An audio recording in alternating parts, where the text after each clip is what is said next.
Hi, this is David Goodwin, the Assistant Director at the Center on Religion and Culture. Welcome to the latest episode of our new series, CRC Chats. Today we're joined by fifth-generation Iowa farmer and the Executive Director of Iowa Interfaith Power Light, Matt Russell. I first learned about Matt and his work through an article in the National Catholic Reporter. Many thanks to Matt for joining us today. Welcome, Matt. Thank you. Thanks for having me on. Again, many thanks for joining us, and congrats on the great feature in National Catholic Reporter. For our audience members, could you tell us a little bit about Interfaith Power and Light, Iowa Interfaith Power and Light, and its work? Yeah, we are a state-based organization. We work statewide with people of faith and conscience. That's individuals, congregations, judicatories, and we're part of the national Interfaith Power and Light network. So there's about 40 state affiliates that work.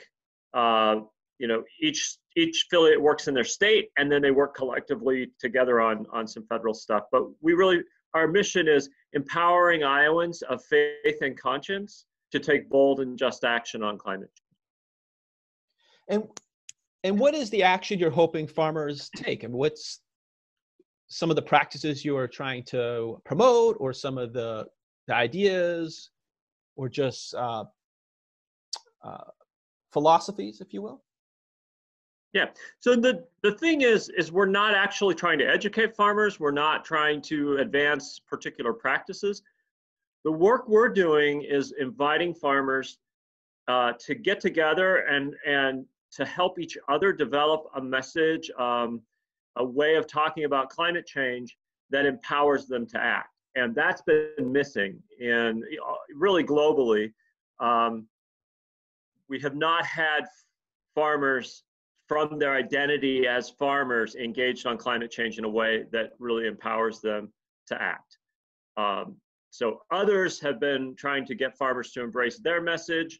There's a lot of work trying to keep farmers in a climate skeptic position. And then there's a lot of work on the environmental side trying to get farmers to, take the blame for what they're doing and change. And what we're trying to do is get farmers to engage with climate change in a way that's grounded in their identity as farmers, grounded in their identity as people of faith that are committed to stewardship, and then define climate change on those terms and find the solution so they can be part of it. In other words, how can they solve the problem?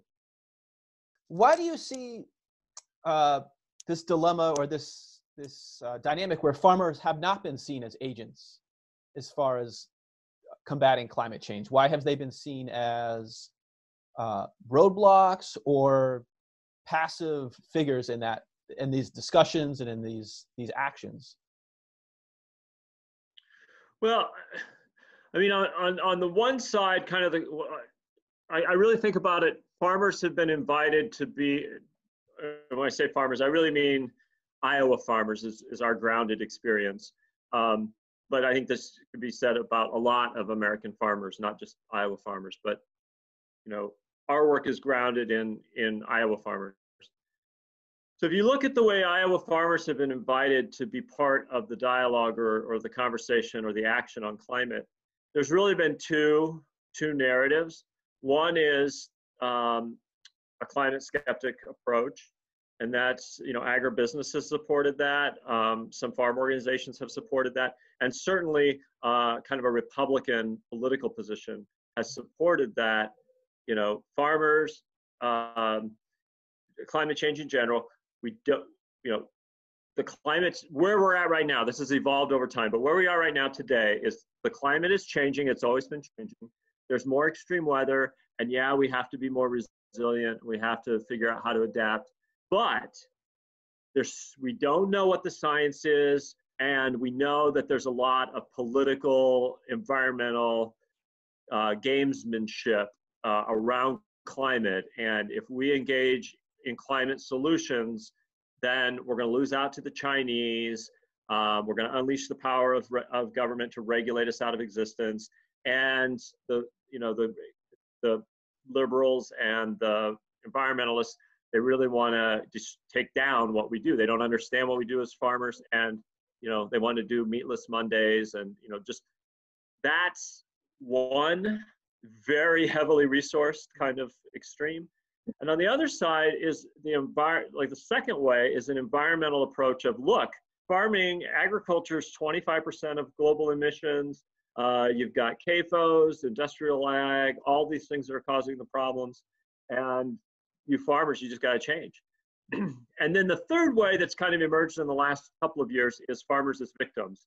So look, you're flooding, you're droughting, you can't get your crops in, you can't get your crops out, and look how much you're suffering. And we certainly saw that in the caucus cycle. People assuming that the reason farmers were engaged on climate is because of all the flooding. And so those are the three positions, none of which actually invites farmers to be part of the solution. And that's the actual key. That's the key to getting anybody engaged with helping solve a problem, is to invite them into helping solve the problem. So generally, the whole issue of climate change doesn't get talked about with farmers, right?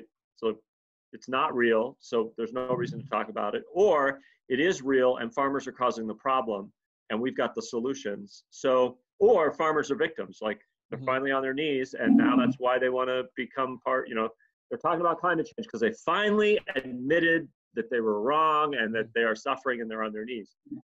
None of those are good to engage people in social movement, right? And actually getting people to engage in the policy solutions that are needed. And the way we're engaging farmers is not accepting any of those things, but going to farmers themselves and saying, hey, what does this mean to you? And how do you see it? And go ahead. Oh, no. So what I'm hearing, and correct me if I'm wrong, is you're attempting to create a fourth narrative or a fourth option for farmers, a positive, empowering narrative. We're not accepting those other narratives because farmers didn't create those narratives. Other people have created those narratives that then farmers are supposed to, accept. And because I'm a farmer and I've been in Iowa and I've been around ag policy as well as farm programs, and knowing that in conversations, private conversations with farmers were thinking about climate change in a much more nuanced way than most people were engaging with them.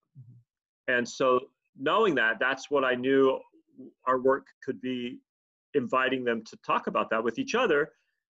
And it's a real simple idea that get farmers talking to each other about how they feel about climate change. And then once they start to develop that message that they're comfortable with, it's theirs, that then they'd be willing to step out publicly to talk about that with the media and with, presidential candidates and with campaign or with elected leaders and congressional staff. And that's what we've seen, is that when farmers have developed this message that, look, climate change is a really big problem. We're rural Americans, farmers, rural landowners, we're really capable of helping solve this problem because our core identity is we solve problems. And how we're going to do that is we've got to lead, we've got to be at the table leading the discussion, and we have to change the economics so that when we deliver the benefits, we actually get paid for it. And how are farmers responding to your message, especially the faith-based component of your message? Well, I mean, the faith-based component is how we start, right? Because everything we do is grounded in values that we share across faith traditions, right? So the way we work, we're interfaith. So we work kind of in two ways. One is, regardless, wherever you land in the faith community. So if you are, a Lutheran or a Catholic or Jewish or Muslim, or you don't really identify as being part of a faith community, but where are you personally, spiritually? Go deeper, right? That's our call, is our challenge is go into that tradition, go into those beliefs, and that is fuel for your action. And then we lift up the values, and then how can you as a Catholic and you as a Lutheran and you as a Jewish person how can you work together because you share these common values? So it's to go deeper in your own tradition and then connect that work with other faith tradition. And so with farmers, they're not all Catholic. I mean, they're not all Christian, but a lot of them are Christian. And we're holding these meetings in Christian churches in rural Iowa. So we start there. We start with, how is God, or, how is your spirituality calling you in your vocation as a farmer? That's our starting point, right? And so that's the beginning of the discussion. And so once we've had that discussion, everybody in the room has a common sense of being called to this vocation of agriculture and farming. And then you follow up with, in this climate crisis, how is God calling you to respond as a farmer, right? Not what's the practice, not what's the politics. It's you as a farmer who've already said that, this is something that you have a deep identity in, this is your vocation. So how are you engaged? And then the third question is, what are the challenges? What's preventing you from responding to that call? And then the final question is, what needs to change? We do that over and over with every group. We capture what they're saying. We develop that. And so we help develop that message, boil it down, put some nuance to it, and get it back to farmers. So it's really their message. And then they have the confidence to be able to stand up because they know that they're not the only ones who feel this way. In fact, there's dozens of farmers around the state that feel the same way. And some of them are Republicans, and some of them are Democrats, and some of them are 6,000 acre corn and soybean farmers, and some of them are small livestock farmers. Some of them are very small organic CSA farmers. But collectively, they have a way of talking about it that makes sense to all of them, and everybody can be part of that solution. That's fascinating. That almost sounds as if it's walking someone through a spiritual exercise. I mean, I'm sitting here as an employee of Fordham University. It's a Jesuit university. And when I heard you describing the conversation and the process, I was thinking, oh, that sounds much like the Ignatian exercises. So I don't know if you agree or not, but I just thought that was an interesting parallel. Yeah, well, I know. So part of all of this is we're learning all the time. And every conversation I have, whether it's with farmers or I'm listening or I'm doing an interview, I'm always learning something. And so I really appreciate that insight. We weren't necessarily doing, an Ignatian spiritual exercise, but we definitely were thinking about this in terms of a spiritual exercise, in the sense of this is spiritual work. That we start with that, and we trust as an organization, faith-based organization, is that we trust that if we invite people through relationship into the work, and we provide a facilitated process that's grounded in who we say we are as an organization and who we believe kind of higher power, cosmology. If we believe in all of that, we put it all to work, and then we trust that something amazing is going to come out of it, because that's the way the spirits of the universe work, right? I mean, that's what we say we believe, so we should probably implement what we say we believe, versus just doing the political work, which is important, but lots of people are doing the political work. What people aren't doing is the thoughtful, exercises in a spiritual way. And so when you say that, it does resonate, even though we didn't necessarily model it after that. It makes perfectly good sense. And you mentioned a calling, and the farmers have a calling. Did you feel you had a call to farming? Oh yeah, so a little background. I was almost a Catholic priest. So my first 10 years of professional life, kind of the last 2 years of college, and then seminary, and then teaching Catholic high school in Las Vegas at Bishop Gorman High School, and then working 2 years at Catholic Rural Life. I mean, that's really the first 10 years of my career, was all, ministry, faith work and ministry. And then I went to graduate school, got my master's in rural sociology in 2003. So from like 2001 till a couple of years ago was really all secular work, but, very much formed in terms of spiritual journey and discipleship and then connecting that to sustainability. And so for me, call and vocation have been incredibly important, in my own development. And then thinking about how that plays out. Lots of folks don't have the same language that I have in terms of being able to understand it or talk about it. But it's a dynamic, it's an energy, it's a way of living that I think most people can connect to. And so using that experience and then putting it into a practice that doesn't lose people because it's all theological, or that it's all political. No, it's just kind of a way of getting people together. We come together in a sacred space, we have a meal together, we open with prayer, and we get people talking. And then we trust that in that, the Spirit is present, and what needs to emerge will emerge. And it's worked pretty well. That's great. So earlier in our conversation, you mentioned the Iowa caucus and the presidential candidates that came through.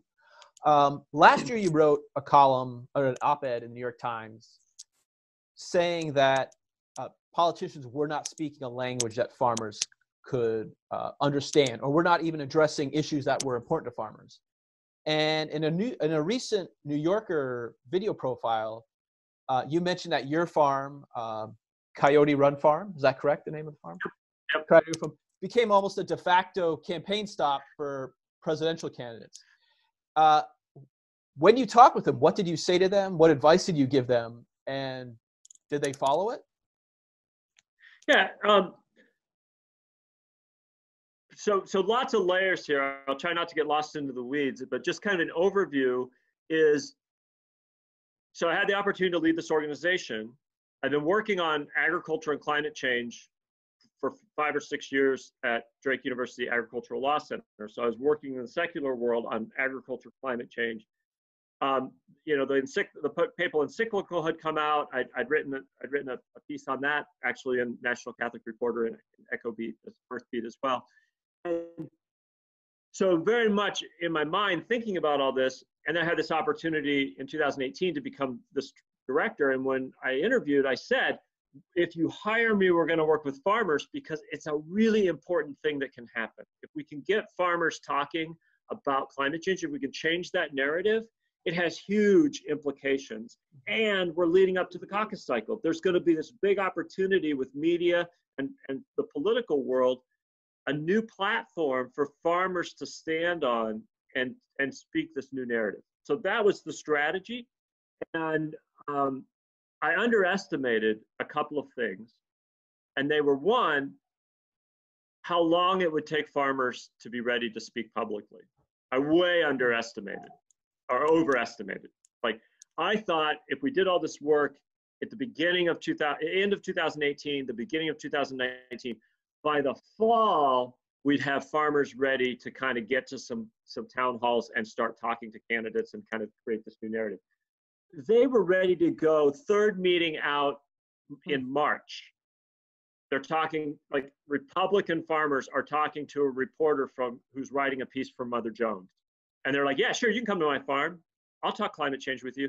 That was amazing. Like, I had no idea that they would do it that fast.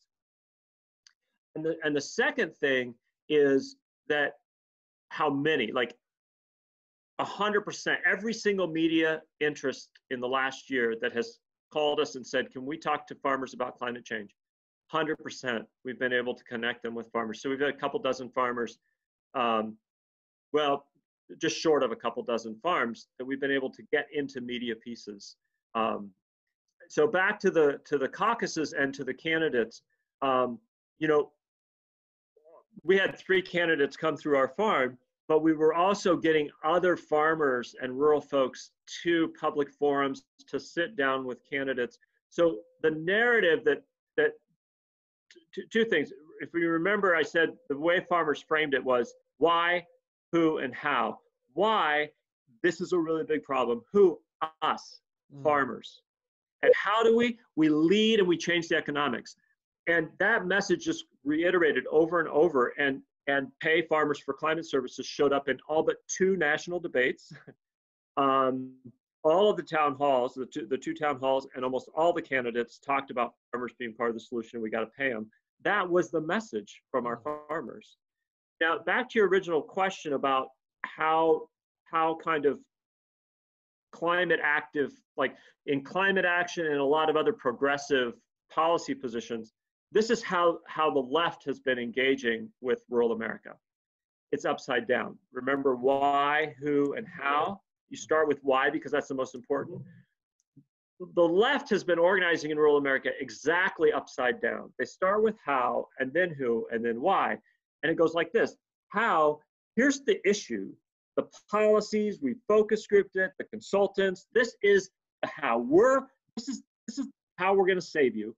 And we're gonna do it. Me, I'm the politician, I'm coming, that's the who. And the why, because you guys are rural America and you're really struggling, right? You're killing yourselves, opioids, hospitals are failing, your farms are failing.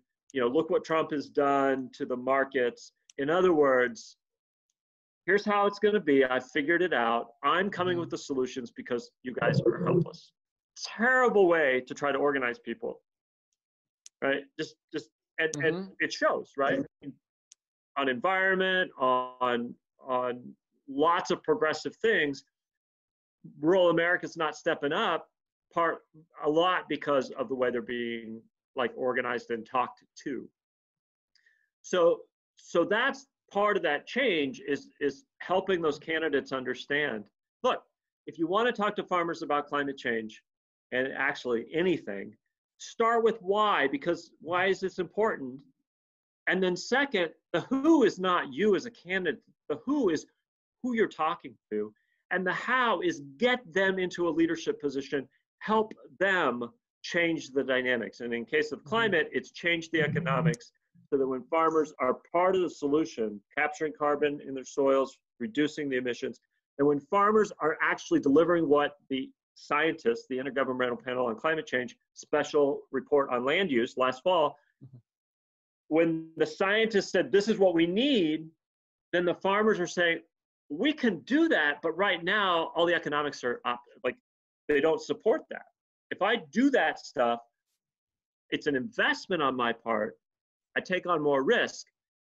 And in the short term, I don't get the benefit. The world gets the benefit, but I don't. And the economics are upside down. So the farmer that's taking all the shortcuts doesn't do the environmental practices, maybe has a leaky system, you know, an animal system that's leaking pollution, or, you know, a cropping system that destroys the health of the soil and you're getting nutrients leaching. That farmer doesn't pay the cost of that. And so the economics are upside down. I'm glad you mentioned the how, because in the National Catholic Reporter article, you talked about regenerative agriculture. And what is that for those who don't know? What is that, and how might that look on a family farm or a larger, more agribusiness farm? So let's start the conversation in climate. And what we've experienced in the last 100 years or so is the fossil fuel era. And that fossil fuel era, we used the energy of fossil fuels to force nature to do what we needed it to do, to move our bodies, to build our buildings, to grow our crops, to move those crops, right? We use the fossil fuel energy to force nature to do what we needed it to do. And it's all built on a model of scarcity. You either got the fossil fuels or you don't. And it's kind of like we have to use these fossil fuels to force nature to do what we need it to do. It's a scarcity model. If you got the fossil fuels, you can do it. If you don't, you can't. But in that 100-year era, a lot of really great things happen, including in agriculture.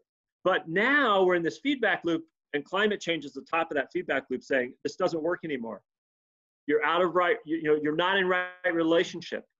There's an environmental problem. You're not in right relationship with each other, because we look now at the indicators. Equity is going down. The women empowerment is going down. Literacy is going down. Like, we're seeing conflict is increasing. And then at the top of all this is a destabilizing climate that's causing, catastrophic environmental problems. So the party's over. Doesn't mean it was a horrible party. but the era of scarcity is over. And the future, what does that look like? It's abundance. Instead of using fossil fuels to force nature, we're embracing creation as the solution. And so we're partnering with nature, with creation, and we've got all the technology and all the 10,000 years of agricultural history to draw on, but it's a changed mentality. And so regenerative agriculture moves from the reductionist, fossil fuel intensive, agriculture that is currently the dominant way of growing things, to changing the way we're growing things. It doesn't mean abandon it. It doesn't mean tear it all down, but it means changing the mindset. So instead of using, industrial fertilizer and petrochemicals and big equipment, more passes over the field, it's what can we do with nature? So, and there's 5 practice areas. We can do energy on our farms. We can generate energy. It's wind, it's solar, it's methane digesters. There's some storage capacity that farmers can innovate and figure out. So energy, ethanol, liquid fuels, biofuel, the biofuels as our liquid fuels, that's regenerative. That's partnering with creation. Then conservation tillage. How do we till the land as little as possible? Doesn't mean you never till it, but you come up with new ways so that you're tilling as little as possible. You are integrating livestock. So it's managed grazing, it's nutrient management. We've kind of separated. We've got livestock here and crops here, and it's not a circular system, and there's a lot of leakage. But when you bring the crops and the livestock back together, then you create these circular systems that are regenerative. It's something growing all the time. Cover crops is an example, but it's am I managing my land so that something is growing all the time? Right now, if I'm in Iowa and I'm doing corn and soybeans, the dominant system is something's growing for half the year, and then it's all dead the other half. And we know, and then we use fossil fuels, right, to till, and the chemicals, and then we add the nutrients. That's the scarcity model. Like, the land isn't enough. We have to add all this stuff to it. The abundance model is nature can do this. How do I partner with nature so that the nutrients are cycling, the carbon is cycling, the water is cycling, and I'm partnering with that and managing it. And the last thing is extending the crop rotations. We can't just grow corn and soybeans in Iowa. We have to grow corn and soybeans and oats and legumes and alfalfa and other crops, because if we only grow corn and soybeans, we have to use all that fossil fuel to make that possible with chemicals, nutrients, equipment tilling, and forcing nature to try to do something that it doesn't want to do. How do we shift, right?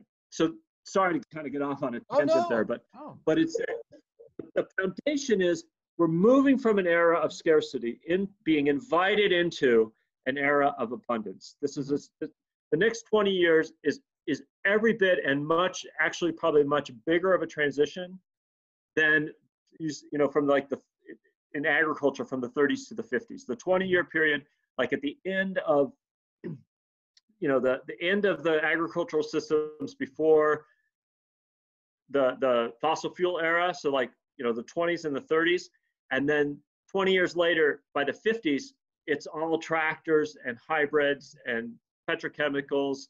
We've narrowed what's grown on farms, right? We are fully into the fossil fuel era. Big transition from now to the next 20 years. So this is 2020. By 2040, we have got to make that transition, and it will be as transformative as the transition into the green revolution. Transition into the next revolution will be every bit as big and transformational. And all of the science is suggesting that it can be even more beneficial to farms, communities, countries, the whole globe. Like, the collateral benefits of this transformation to address climate, the collateral benefits are enormous. Equity can increase, security can increase, personal mobility can actually increase, maybe not for everybody. If my mobility depends on other people's not having mobility, but in general, probably we're going to keep expanding personal mobility into the future. And we're going to do that not by the forcing scarcity model of fossil fuels, but we're going to be doing that by like oh, we'll never run out of sun. We'll never run out of wind. The power of the tides. Oh, and by the way, regenerative agriculture, the power of living systems on our planet, super abundant. Mm-hmm. That sounds challenging, but it sounds inspiring overall, this program that you just laid out and the possibilities of regenerative agriculture. Yeah, that is so key. Yeah. That is so key because we are inviting farmers into doing what they want to do, which is grow things. Right? We're not saying you have to stop doing what you're doing and become somebody else. What we're saying is, hey, you're a farmer. You solve problems, you grow things. That's exactly what we need. Mm-hmm. It's going to change, but look, you've always changed, right? Mm-hmm. That's part of farming. You don't just do the same thing over and over. You're always adjusting. So you are exactly the kind of person that the world needs. A problem solver who's managing living systems in a complex way, who can figure things out because you solve problems. That's who we need. Who God needs is who you are. That is an incredibly powerful invitation versus, look, what you're doing is wrecking the planet. Stop it. Mm-hmm. That's not nearly as empowering and exciting as, hey, who you are is mm-hmm. who God needs. We want you to lead and do what you do even better, because that's what's going to save the world. I mean, you just talked about change, and we've been talking about how farmers are partners in combating climate change. So I'm sitting in Jersey City, New Jersey. Across the river from me is Manhattan. What might I do, or what might someone else living in a large city do to help this mission that you've been talking about? Some action I can undertake. Yeah. The most important thing any of us can do on climate change, and I really lean on Dr. Catherine Hayhoe for the inspiration for this. I mean, she just says it over and over.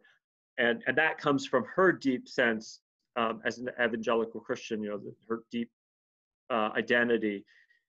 Talk about it, right? Talk about climate change. And that's part of what we did this whole caucus cycle. Why was climate a number 1 or 2 issue all season long for 2019 in the Iowa caucuses? Is because people were talking about it. And it wasn't that we had the silver bullet magic solution or a special action or lowering our carbon footprint. It was that we were talking about it. So the most important thing we can do as people of faith is to talk about the problem and the solution, and how the problem challenges our very identity and the solutions invite us into our identity, right? So talking about is the most important thing. And then what are the policies things? We are going to solve this through a collection of individual actions, the marketplace, and public policy. And the foundation is public policy. It's local, it's state, it's national, it's global. Policy in terms of governmental institutions is how we're going to build the foundation in order to make the transition. And when you look at social movements, not all of them, but a great many of them, you see that it's the institutional change that happens that then empowers the individuals and the businesses to follow, versus that like government follows business. It sometimes does, but for real transformation, it's people coming together and collectively for the public good, saying this is what needs to happen, this is what we're going to do, and then really good stuff comes on top of it. And so understanding that and then talking about climate change in that context. The pandemic that we're in right now is it's not exactly parallel. I have to always be careful that we're not like, oh, look what's happening now, here's what we can learn and pivot immediately to climate, because there's some parallels, but they're not one and the same, and we certainly don't want to minimize what's going on with the pandemic by shifting it to our issue. But there are some parallels. And one of them is people can rise to the occasion if they know what it is to rise to. So there's been a lot of chaos in the global pandemic. And I would argue that one of the biggest reasons that there's been chaos is because the leadership did not respond. And anybody that says we couldn't, nobody saw this coming, that's not a true story. We saw it coming. there were people that were speaking with a moral voice that saw it coming, and there were people that were speaking with a scientific voice, a faith voice, a reason. There were plenty of voices talking about what is coming and what does this mean. But the leadership wasn't listening. That's true. The leadership, the economic and political leadership, was not paying attention, and therefore we weren't building the institutional capacity to respond. And this crisis has turned into a catastrophe because of that, right? And what we're seeing now is we're starting to slowly build the institutional governmental response. And a lot more people are going to die than would have had to because we've been late coming to that. And it's not because, you know, the reason and the science wasn't there, and it's not because there wasn't a moral voice about equity and capacity and institutional, you know, the common good. All of that was there. It's just we weren't paying attention to it. And in some cases, we were intentionally ignoring it. There's a similarity with climate in that, yes, we know it's coming. And if we can build the capacity to collectively come together and build that institutional capacity, things are going to be a lot better than if we let things go into crisis and then catastrophe and are playing catch up. So speaking of COVID-19, what's one thing that's helping you cope with the pandemic right now? Well, I'm you know, I do spiritual direction. Like I'm in spirit. I'm not a spiritual director. I'm in spiritual direction. So an intentionality about my spiritual life, my prayer life, absolutely key. And I'll be just real transparent and honest. That's been a struggle because as my daily life has changed, it's thrown me off, right? So some of those disciplines, some of those routines, I'm struggling to kind of get back into that. But one of the lessons is how important that is, how important it is to be grounded, you know, in a spiritual discipline and prayer life, and to have, you know, be intentional about doing that. And some people can do it in a monastic way. But I think most of us, we do that in relationship with other people. And even somebody in a monastic tradition is going to say, yeah, well, I'm not doing it alone, right? And so what's been helpful is, you know, recognizing how disruptive this time is. And then the other thing is how fortunate I am, how blessed I am in this disruption. And where I'm still struggling is then what am I called to do? Because, you know, my life, our family is managing this pretty well so far. But we know that we're the exception globally. You know, that the disruption that this is causing for most people globally, either it happened or it's going to happen, is really categorically different than the way my family is able to respond to it. So I'm trying to navigate that, and I'm recognizing how challenging that is. So we've never globally stopped the economy, right? And so there's a health crisis that has to be addressed, but as we address that, it's expanding, and it's expanding inequality, right? So the way people are being able to react to the pandemic is not equal or fair, and it's making things worse, not better.